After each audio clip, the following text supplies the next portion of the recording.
মমতা বন্দ্যোপাধ্যায় মঞ্চ থেকে বলছেন যে কাউকে বাংলা ছেড়ে দেশ ছেড়ে যেতে হবে না, সবাই বহাল তবিয়তে বাংলায় থাকতে পারবেন। মমতা বন্দ্যোপাধ্যায় বলছেন প্রয়োজন পড়লে যা নথিপত্র আছে ক্যাম্পে গিয়ে নিয়ে নিন, সরকার করে দেবে। মমতা বন্দ্যোপাধ্যায় কাদের কথা বলছেন?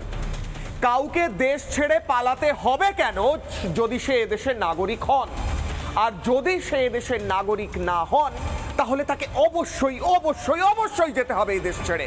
মমতা বন্দ্যোপাধ্যায় আটকাতে পারবেন না। তাহলে মমতা বন্দ্যোপাধ্যায় নথিটা তৈরি করছেন কাদের জন্য? মমতা বন্দ্যোপাধ্যায় কাদের জন্য এত মায়া পোষণ করছেন মনে, যাদের জন্য মমতা বন্দ্যোপাধ্যায় আলাদা করে ক্যাম্প করে নথি তৈরির বিজনেস শুরু করেছেন? কারণ অভিযোগ উঠে আসছে অনুপ্রবেশকারীদের এ রাজ্যে বাঁচিয়ে রাখার জন্য, টিকিয়ে রাখার জন্য, জামাই আদরে রাখার জন্য, মমতা বন্দ্যোপাধ্যায়ের ভাষায় বহাল তবিয়তে রাখার জন্য মমতা বন্দ্যোপাধ্যায় যা ইচ্ছা করছেন, যা তার মনে আসছে, যা করতে লিমিট ছাড়িয়ে যাওয়া বলে ইংরেজিতে, সেই কাজ করছেন। অভিযোগ করছে বিজেপি, এমনকি নথিও তৈরি করে দিচ্ছেন অনুপ্রবেশকারীদের।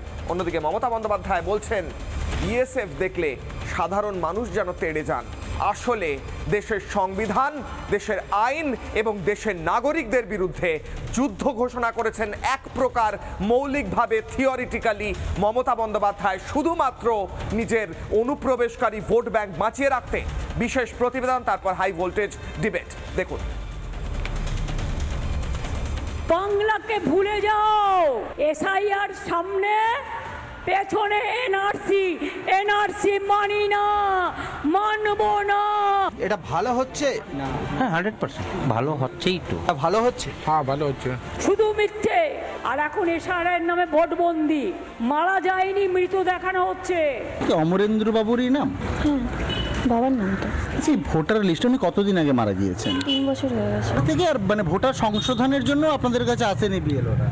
একটু দেখাবো ভোটারের যে নাম, সেই নাম হচ্ছে পরিতোষ দে, এবং যেটা আমরা জানতে পাচ্ছি যে 2023 সালে তিনি মারা গিয়েছেন, কিন্তু ভোটার লিস্টে তার নাম এখনো জলজল করছে। কেউ যাবেন না, আপনারা বাংলায় থাকেন, বাংলায় থাকবেন, বহাল তবিয়তে থাকবেন। কত দিকে কি হবে দাদা, বাড়ি যাচ্ছি, বাড়ি যাচ্ছি। বাড়িটা কোথায়? খুলনায় বাড়ি, আর কোথায় বাড়ি? এখন বাড়ি চলে যাচ্ছেন, তাই তো?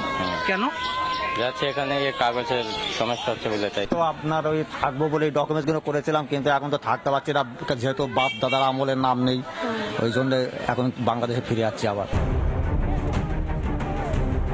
ঠিক কাদের জন্য এত দরদি মুখ্যমন্ত্রী? বাংলায় বহাল তবিয়তে পুষে রাখতে চান কাদের? অনুপ্রবেশকারীদের? তাই এত হাঁকডাক? অনুপ্রবেশের ভোট ব্যাংকে ভাঁটা পড়তেই ঘুম উড়েছে মমতার। আজ বলতে এসছি, ভয় পাবেন না, বুকে শক্তি নিয়ে বাড়ি ফিরে যান। কেউ আপনাদের বাংলা থেকে বিতাড়িত করতে পারবে না, অত সাহস কাউকে আমি দিইনি।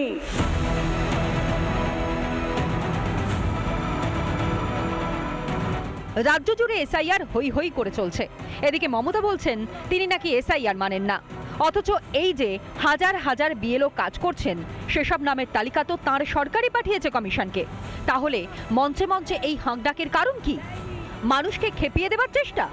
দেশের আইন চ্যালেঞ্জ করেও ক্ষান্ত হননি। দেশের নিরাপত্তায় যারা অতন্দ্র পাহারা দেন তাদের সঙ্গে লড়িয়ে বিপদে ফেলতে চান আম জনতাকে। বিএসএফ যদি কারোর ওপর কোনো অত্যাচার করে, মেয়েদের এগিয়ে দিন, মেয়েরা সামনে দাঁড়াবে, ছেলেরা পেছনে থাকবেন। আমি দেখতে চাই মা বোনদের ক্ষমতা বড় না বিজেপি পার্টির ক্ষমতা বড়, কোনটা বেশি আমি দেখতে চাই। বিজেপি বিএসএফ সবটা অকারণে গুলিয়ে দেওয়ার চেষ্টা। স্রেফ ভোট ব্যাংক বাঁচাতে মানুষের প্রাণ নিয়ে ছিনিমিনি খেলতেও দুবার ভাবছেন না মমতা, বরং বারবার বরাভয় দিচ্ছেন কাগজ নাকি তিনি তৈরি করিয়ে দেবেন। যখন হিয়ারিং শুরু হবে, হিয়ারিংয়ে ডাকলে যাবেন, কাগজপত্র যা থাকবে নিয়ে যাবেন। যদি না থাকে, আমরা পার্টির পক্ষ থেকে এবং সরকারের পক্ষ থেকে আমি আগেই বলেছি, আমরা মে আই হেল্প ইউ প্রতি গ্রাম সভায়, প্রতি গ্রাম পঞ্চায়েতে আমরা বুথ করে দেব। সেখানে যান, গিয়ে বলুন আমার এই শংসাপত্রটা নেই, এটা আমার পরিবারের একজনের আছে, এটা দেখে করে দিন। এসআইআর হচ্ছে, হবেও। সংসদীয় রাজনীতিতে দীর্ঘদিনের পোড় খাওয়া মমতা বন্দ্যোপাধ্যায় বিলক্ষণ জানেন সে কথা, অথচ মঞ্চে মঞ্চে তিনি লাগাতার দেশের আইনকে চ্যালেঞ্জ ছুড়ে যাচ্ছেন, আমজনতাকে উস্কে যাচ্ছেন। ভোটের ভাড়ারে টান পড়তেই লোক খেপানোর রাজনীতি শুরু করেছেন মমতা বন্দ্যোপাধ্যায়। রিপাবলিক বাংলা। নানা ধরনের কন্টেন্ট দেখার জন্য লাইক করুন, শেয়ার করুন আমাদের ফেসবুক পেজ, সাবস্ক্রাইব করুন আমাদের ইউটিউব চ্যানেল। পাশাপাশি অন্যান্য ব্রেকিং নিউজের জন্য অবশ্যই চোখ রাখুন রিপাবলিক বাংলায়।